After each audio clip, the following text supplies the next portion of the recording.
Quiero decirles, hermanos y amigos que me escuchan en esta mañana, que no estoy aquí para divertirlos y mucho menos para deslumbrarlos.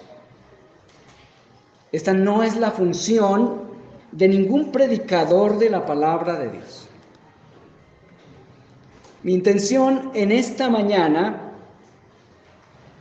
es que juntos ustedes y yo, hermanos y amigos, en este día y en este momento en particular, sacrifiquemos todo interés relacionado con cualquier cosa de este mundo y nos centremos en comprender un poco más la forma de vida para la cual fuimos creados y somos redimidos. Comprender lo que tiene que ver con la vida para la cual fuimos creados y redimidos, en realidad no es tan divertido, pero es sumamente importante. Muchas de esas cosas no son placenteras, ni siquiera a nuestro oído, mucho menos al dedicarnos a ejercitarlas, pero sí le garantizo que son sumamente saludables. Hay un estándar de vida establecido en la Escritura para los hombres, un estándar que Dios estableció desde la fundación del mundo, desde el mismo momento en que fuimos creados. Y podemos decir que antes del momento en que fuimos creados, ya Dios tenía determinado ese estándar. Y fuimos creados y somos redimidos para caminar hacia ese estándar de vida. Todos los hombres, varones, mujeres y adultos, niños, negros y blancos, ricos y pobres, debemos avanzar hacia ese estándar. Es una necesidad nuestra, pero también es un deber, porque para ello fuimos diseñados, creados y además redimidos, los que hemos sido redimidos. Ese estándar de vida está descrito en toda la Escritura, pero lo podemos encontrar encapsulado en algunos pasajes cortos como Génesis capítulo 1 versículos 26 y 27, Efesios capítulo 4 versículos 11 al 16, entre muchos otros. Incluso podemos encontrarlo encapsulado en algunas pequeñas frases o en palabras que encontramos en la Escritura. La vida para la cual fuimos creados y para la cual algunos somos redimidos está descrita de forma sintética en este pasaje que acabamos de leer y de una forma muy sintética en una frase del pasaje que leímos. Lo que leemos en 1 Corintios capítulo 13 versículos 4 al 8 no es tan fácil de entender como pareciera, y mucho menos es fácil de asimilarlo en nuestra vida diaria. Realmente solo podemos acercarnos, solo podemos aproximarnos, y si lo consideramos en su plenitud, únicamente podemos acercarnos muy lejanamente, con mucho esfuerzo. No obstante, no deja de ser un estándar al que estamos obligados y sumamente necesitados de alcanzar. Es fácil hablar de ello y memorizarlo aún, pero otra cosa es entenderlo y aplicarlo a nuestro vivir. Ese estándar está descrito en una palabra bíblica, pero debe ser entendido también de manera bíblica. En este pasaje, el apóstol lo llama el amor. El amor descrito en este pasaje es una virtud extranatural, no es una virtud natural, no es una virtud que el corazón humano puede producir por sí, o no es algo que se puede producir por un acto de voluntad o una determinación humana. No. Es una virtud, como dije, extranatural, sin la cual todas las demás cosas, por deslumbrantes o extraordinarias que sean, carecen de valor. Miremos cómo lo dijo el apóstol Pablo, ahí en el mismo pasaje, capítulo 13, versículos 1 al 3. Si yo hablase lenguas humanas y angélicas, y no tengo amor, vengo a ser como metal que resuena o címbalo que retiñe, sin ningún sentido. Y si tuviese profecía y entendiese todos los misterios y toda ciencia, y si tuviese toda la fe de tal manera que trasladase los montes, y no tengo amor, nada soy. Y si repartiese todos mis bienes para dar de comer a los pobres, y si entregase mi cuerpo para ser quemado y no tengo amor, de nada me sirve. Si atendimos bien, aunque de manera general, a lo que dicen estos versículos, a lo que anotó el apóstol Pablo en estos versículos, podemos darnos cuenta, por lo que el apóstol escribió en ellos, que el amor del cual habla este pasaje es mucho más que tener el don de comunicar de forma extraordinaria la voluntad de Dios. Es mucho más que tener la capacidad de comprender de manera muy aguda los misterios de la creación y en especial de la vida humana. Es mucho más que tener la extraordinaria habilidad de resolver las intrincadas incógnitas de la vida y la convivencia del ser humano. ¿No es verdad que hay ciertas incógnitas en nuestra convivencia que son, primero, difíciles de entender y segundo, difíciles de resolver? ¿No es verdad? ¿No nos pasa esto en nuestro diario vivir, en nuestras propias familias, entre nosotros como iglesia? Tener habilidades para entender los misterios de la vida y para resolver sus problemas no es suficiente si no está acompañado o sazonado con esto que el apóstol Pablo llamó el amor. Pero notemos que este es un amor muy diferente, con unas características muy diferentes a lo que nosotros tradicionalmente estamos acostumbrados a llamar amor o asumir como amor. El amor, según estos 3 versículos, sobre todo la última parte, incluso es mucho más que filantropía y heroísmo. El amor descrito en este pasaje es como un diamante con 15 facetas sumamente extraordinarias.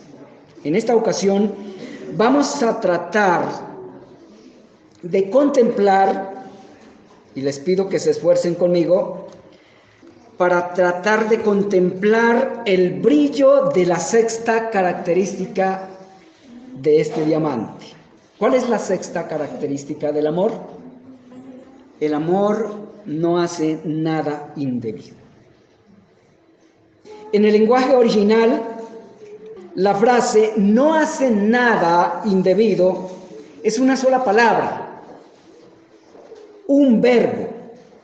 Al castellano este verbo ha sido traducido indecente, impuro, indebido en varias partes de las Escrituras, pero en realidad lo que quiere decir no se puede traducir, no se puede verter a nuestro idioma, al idioma castellano, en una sola palabra. Por eso lo encontramos en algunas versiones traducido de diferentes maneras. Algunas traducciones lo parafrasean: no es indecoroso, no hace nada indebido, como lo leímos en la versión que leímos hace un rato.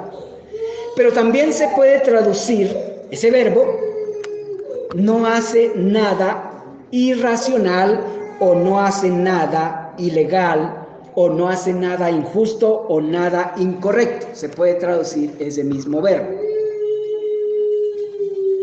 En esta frase,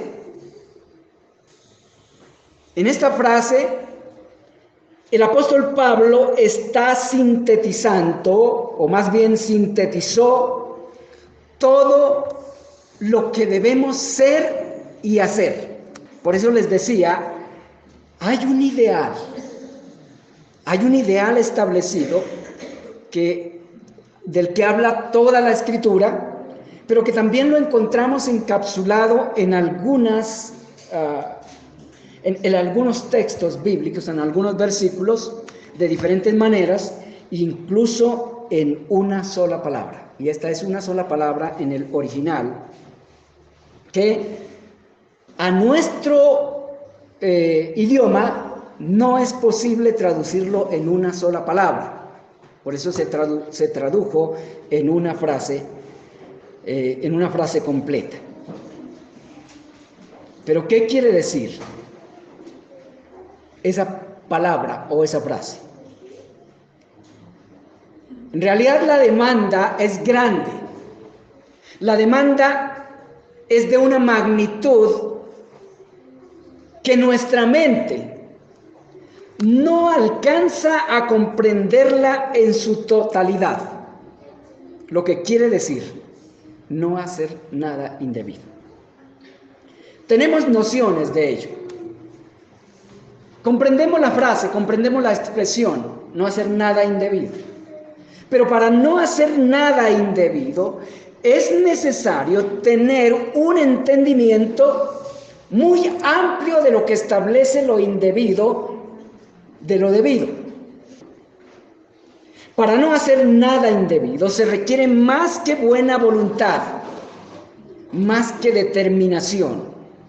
Requiere entender de manera perfecta la ley de Dios, que es lo que establece el límite entre lo bueno y lo malo, entre lo debido y lo indebido.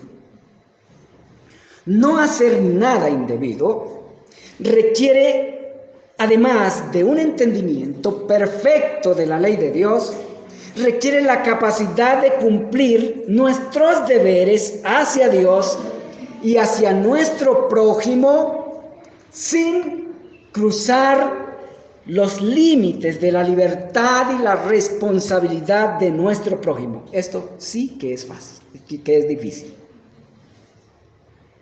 Todas esas ideas las tenemos en la cabeza. Hablamos de ellas constantemente. Pero distinguir entre los límites de nuestros deberes y la libertad y responsabilidad de nuestro prójimo es algo sumamente complejo, difícil. Constantemente estamos cruzando los límites en nuestras relaciones a partir de nuestras relaciones conyugales, que son las relaciones más constantes y más íntimas en las que estamos envueltos. Pero casi en todas las relaciones interpersonales humanas estamos cruzando límites con facilidad. No hacer nada indebido requiere la capacidad de asimilar toda la ley de Dios de manera plena. Si recuerdan bien esto, el mismo apóstol que escribió este capítulo 13 en la carta a los Corintios, el mismo apóstol lo escribió de otra manera en la carta a los Romanos, capítulo 13, versículo 10. Habla de que el cumplimiento de la ley es el amor. De manera que para poder amar como está establecido, como Dios lo ha mandado, como Dios lo dice, es necesario comprender toda la ley de Dios. Es lo mismo a lo que se refirió el Señor Jesucristo, según Mateo capítulo 22, versículos 37 al 40. Esa comprensión o esa percepción, estoy seguro que todos los que nos llamamos cristianos la tenemos la tenemos en nuestra mente, en nuestra memoria. Pero también estoy seguro que no es mucho el esfuerzo el que estamos haciendo constantemente para ir acercándonos a ese estándar. Y también estoy seguro que la comprensión que tenemos de esa realidad, de ese estándar, es sumamente mediocre e insuficiente.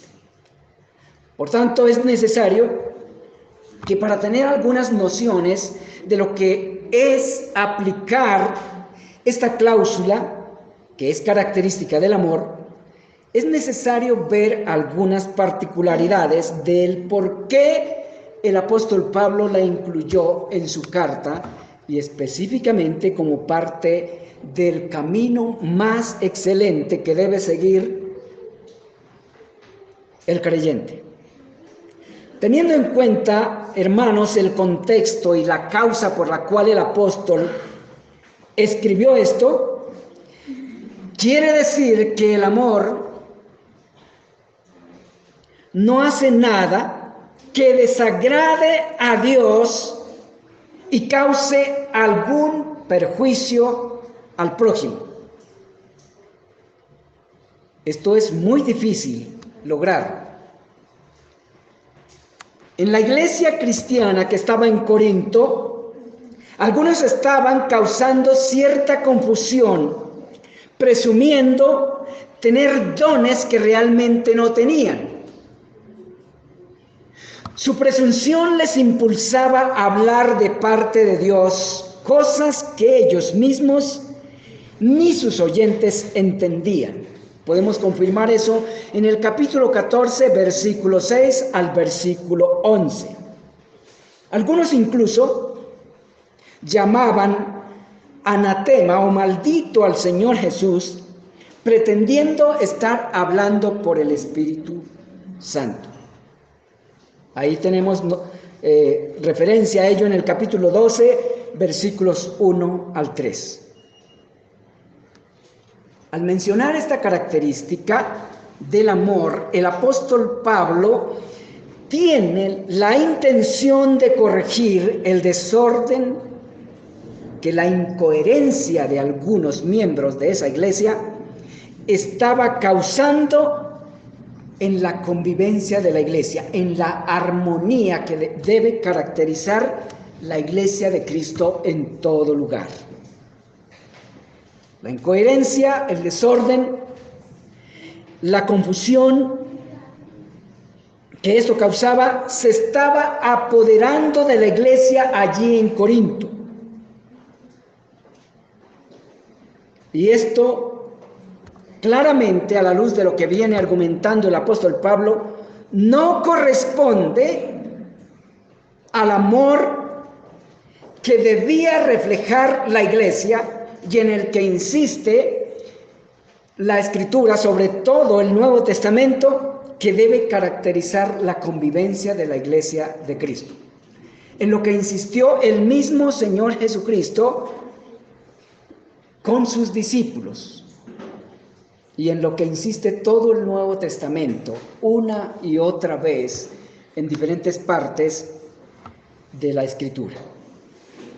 Al mencionar esta característica del amor, el apóstol Pablo tiene la intención de corregir ese desorden que la incoherencia de esos miembros de la iglesia presumidos, porque estaban presumiendo tener dones sobrenaturales que realmente no tenían, solo presumían tenerlos. Bueno, al referirse a esta característica, el amor quiere corregir ese desorden y los efectos que estaba causando en la convivencia de la iglesia, en la armonía de la iglesia.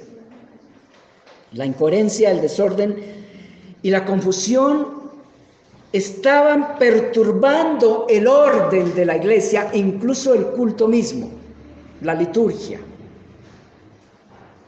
Por tanto, es necesario que tengamos en cuenta también el término opuesto a este.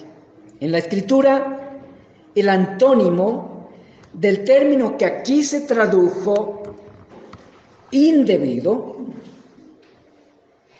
En la Escritura se traduce ordenado. Allí tenemos un ejemplo en 1 Timoteo capítulo 3, versículo 2.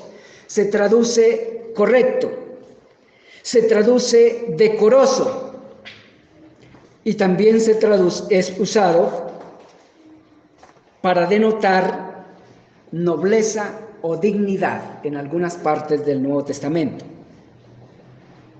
En esta referencia, el apóstol lo usó para identificar el decoro de la personalidad, el que debe caracterizar la vida, el comportamiento, la personalidad de cada creyente.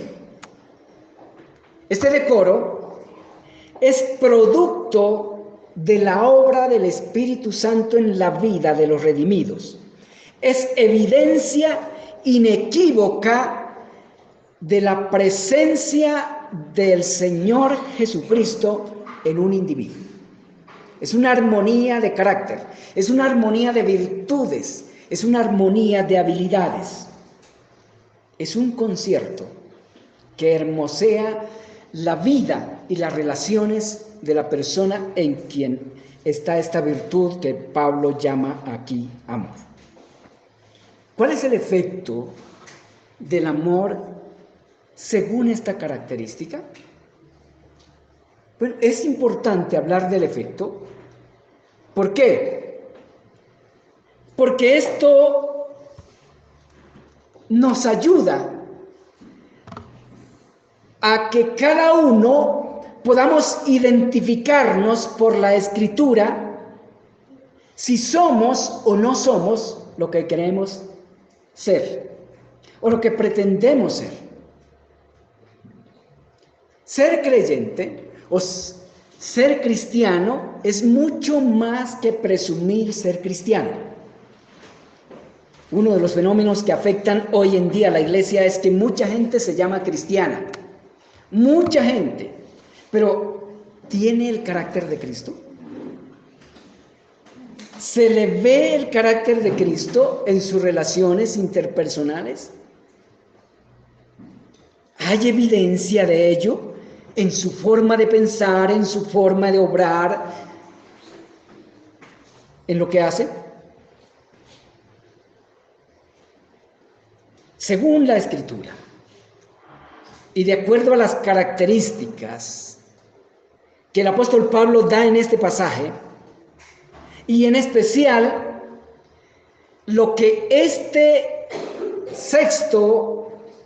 sexta característica implica, el amor es un concierto que embellece la personalidad, es un concierto de virtudes e incluso podemos decir que es un concierto de emociones, producto de la presencia de la gracia de Dios. Por tanto, el amor descrito, o una persona con el amor descrito en esta escritura, no es una persona bipolar, no es una persona que está cambiando de estado de ánimo de un momento a otro. Un momento está que explota de alegría y otro momento está que es completamente insoportable.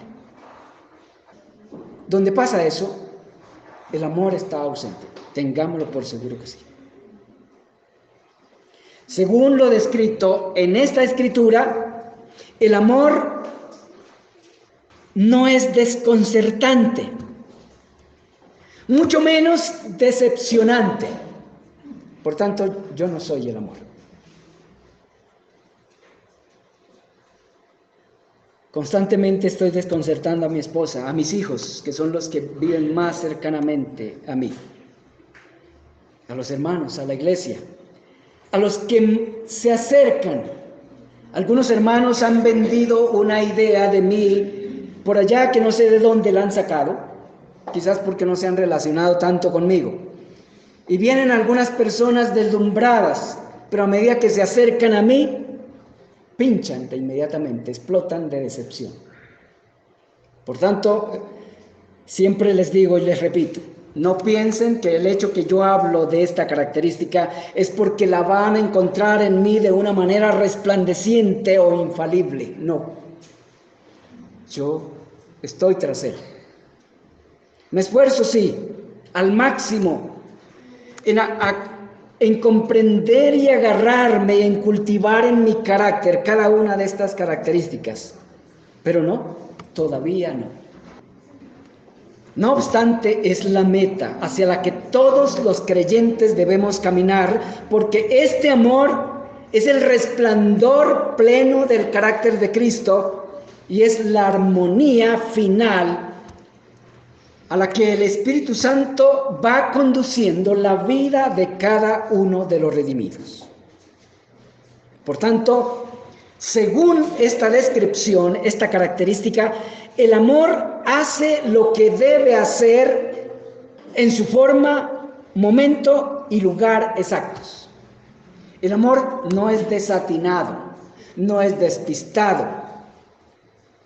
El amor es coherente, repito, el amor, según esta característica, hace lo que debe hacer y nada más que lo que debe hacer, en su forma como debe hacerse, en el momento en que debe hacerse y en el lugar exacto que debe hacerse.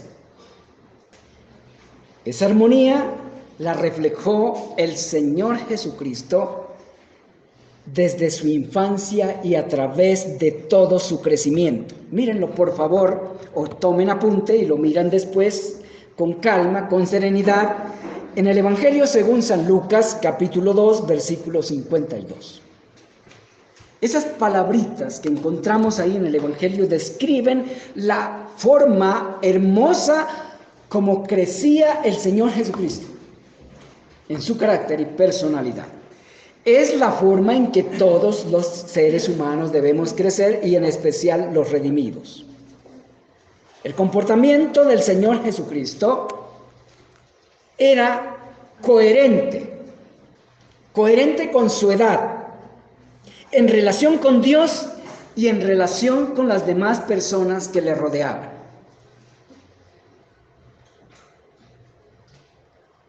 Ese es el modelo de vida que debemos seguir y para el cual fuimos creados y además redimidos. El decoro, el orden, la armonía de carácter es uno de los requisitos para quienes han de ser pastores de la iglesia del Señor Jesucristo. 1 Timoteo capítulo 3, versículo 3. Es un requisito. Eso implica a la vez que todos los creyentes debemos cultivar esa belleza de carácter propio del amor, propio de la presencia de Cristo, propio de la madurez en el Evangelio. Es el Evangelio el que ordena nuestra vida. No hay otra forma de caminar en esta dirección para alcanzar este ideal que caminando en el Evangelio del Señor Jesucristo. El Evangelio ordena nuestros pensamientos, el Evangelio ordena nuestras emociones, el Evangelio ordena nuestro carácter y nuestras acciones. Es únicamente en la medida en que comprendemos y asimilamos el Evangelio que el carácter de nuestra personalidad, de nuestro ser, va adquiriendo esa armonía descrita en este pasaje y englobada en lo que el apóstol Pablo llama amor. Amor en singular. La pregunta que puede estar surgiendo, hay muchas más cosas que se pueden hablar de esto, pero el tiempo se va más rápido de lo que nosotros pensamos o nos damos cuenta. Pero la pregunta que espero que esté surgiendo en algunos de ustedes, ojalá en todos, es cómo cultivar esa armonía en nuestro ser. En otras palabras, cómo cultivar el amor, ese amor que debe caracterizar la vida de todo creyente. por no decir la vida de todo ser humano, porque todos los seres humanos fuimos creados con esa misma intención, con ese mismo ideal, para reflejar la armonía de la singularidad y la pluralidad de Dios. Por eso les mostraba Génesis capítulo 1, versículos 26 y 27. Cuando Dios hizo al hombre, varón y mujer, nos hizo precisamente para que reflejáramos esa característica partiendo del amor que es esencial en el ser de Dios y debe ser esencial en el ser de los hijos de Dios. La pregunta es, ¿cómo cultivar esa armonía de carácter en nuestro ser? ¿Cuál es la fórmula? No hay otra que el Evangelio. El Evangelio es la única fórmula, es la fórmula divina para crecer en esa armonía que nos demanda la Escritura como criaturas de Dios en nuestras relaciones interpersonales que reflejemos.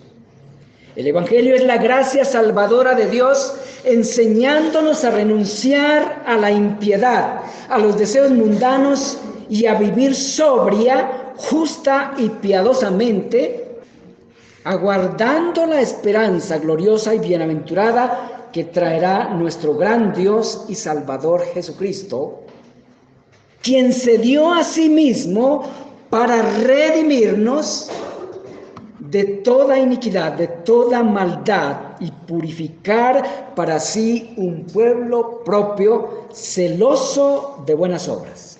Tito, capítulo 2, versículos 11 al 14. El Evangelio es el amor de Dios restaurando el desorden causado por la desobediencia y la incredulidad. Las causas de todo desorden, de toda desarmonía, de toda división, de todo rompimiento, es la incredulidad y la desobediencia. El Evangelio fue diseñado por Dios para restaurar al ser humano individual y colectivamente de esta tragedia lamentable. El Evangelio es Dios mismo restaurando las ruinas causadas por el pecado.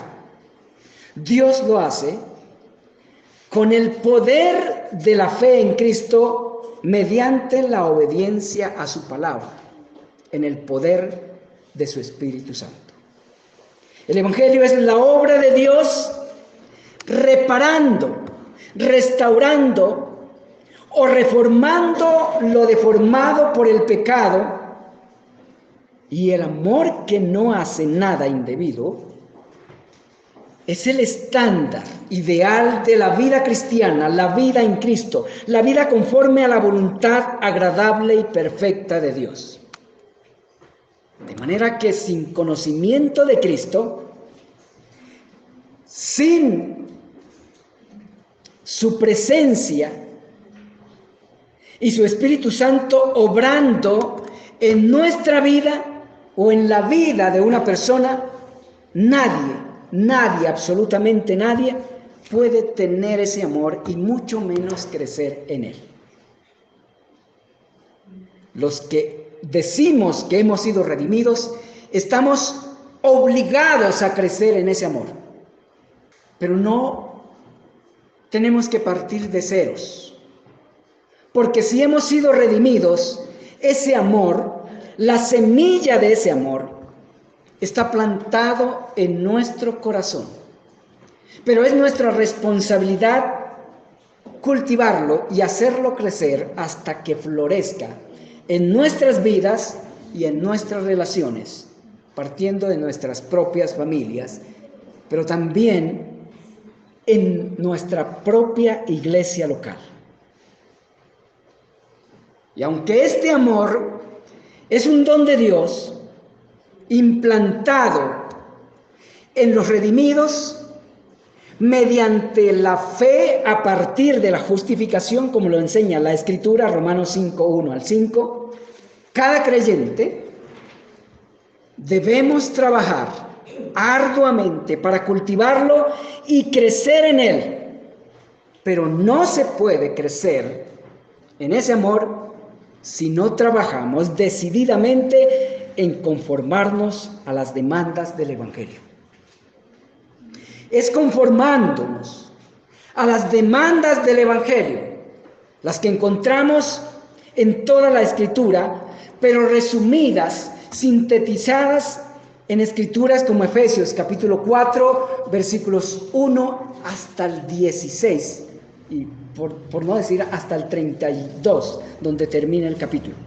En Colosenses capítulo 3, versículos 1 también hasta terminar todo el capítulo. En Romanos capítulo 12, versículos 1 hasta el 21. Son pasajes que debemos estar repasando constantemente, estudiando y tratando de comprenderlos y aplicarlos a nuestra vida en todas las áreas para poder responderle a Dios con esta asignatura, con este ideal. Permítanme terminar con esto y presten atención. Efesios capítulo 3, versículos 14 y 21. Este amor del cual he venido hablando y que he vuelto a hablar hoy, en especial con esta característica de que no hace nada indebido, frase que nos pone ante una realidad que nos debe humillar, porque ninguno de nosotros debe pretender siquiera que ha alcanzado el objetivo. Una cosa es que vayamos en pos de él, pero que lo hayamos alcanzado, no, todavía no. Todavía no. Es algo que corresponde a un llamamiento irrevocable en el cual nosotros, cada uno, tenemos responsabilidades ineludibles de avanzar hacia él. Permítame terminar leyendo Efesios capítulo 3, versículos 14 al 21. Dice el apóstol Pablo: por esta causa doblo mis rodillas ante el Padre de nuestro Señor Jesucristo, de quien toma nombre toda familia en los cielos y en la tierra, para que os dé, conforme a las riquezas de su gloria, el ser fortalecidos con poder en el hombre interior por su espíritu. ¿Para qué? Para que habite Cristo por la fe en vuestros corazones, a fin de que, noten esto, arraigados y cimentados en amor, seáis plenamente capaces de comprender con todos los santos cuál sea la anchura, la longitud, la profundidad y la altura, y de conocer el amor de Cristo que excede a todo conocimiento, para que seáis llenos de toda la plenitud de Dios.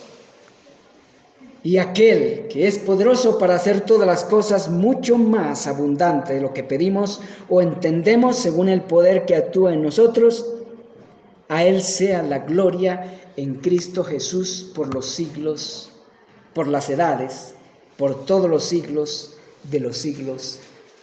Amén.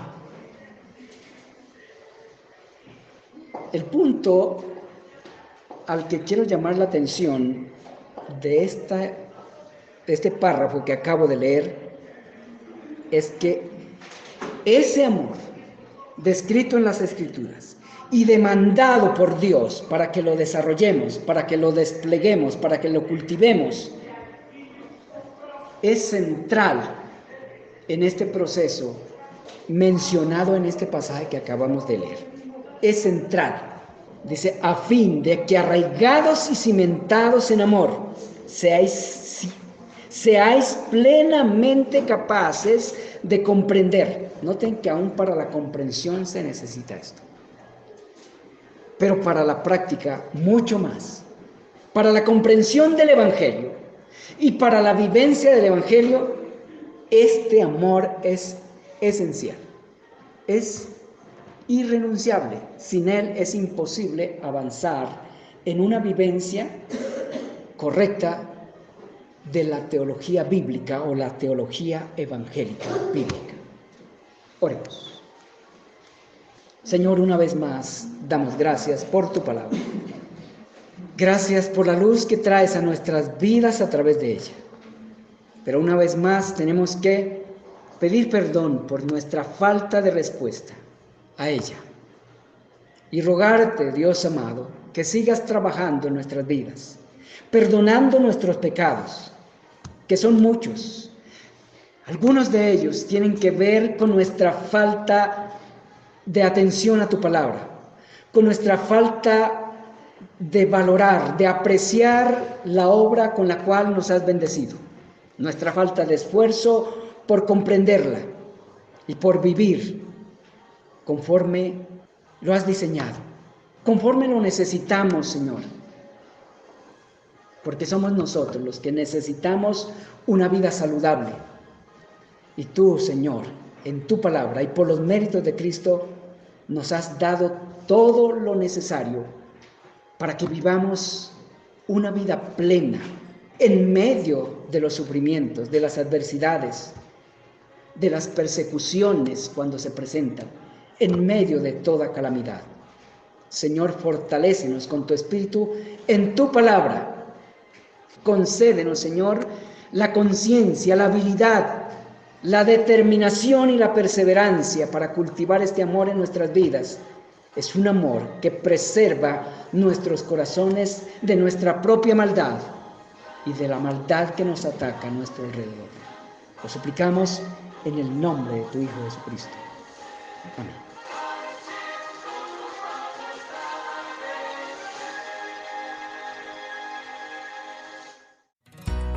Si encontró edificante esta exposición, por favor recomiéndela y compártala a sus familiares, amigos y conocidos. Es una manera sencilla de acercarlos a Dios, ayudarlos a comprender la vida y a vivirla conforme a la voluntad de Dios, agradable y perfecta. Al suscribirse a este canal, nos animará a seguir trabajando en el estudio y exposición de la Palabra de Dios con el fin de llevarla a otros corazones de la manera más sencilla y fiel posible.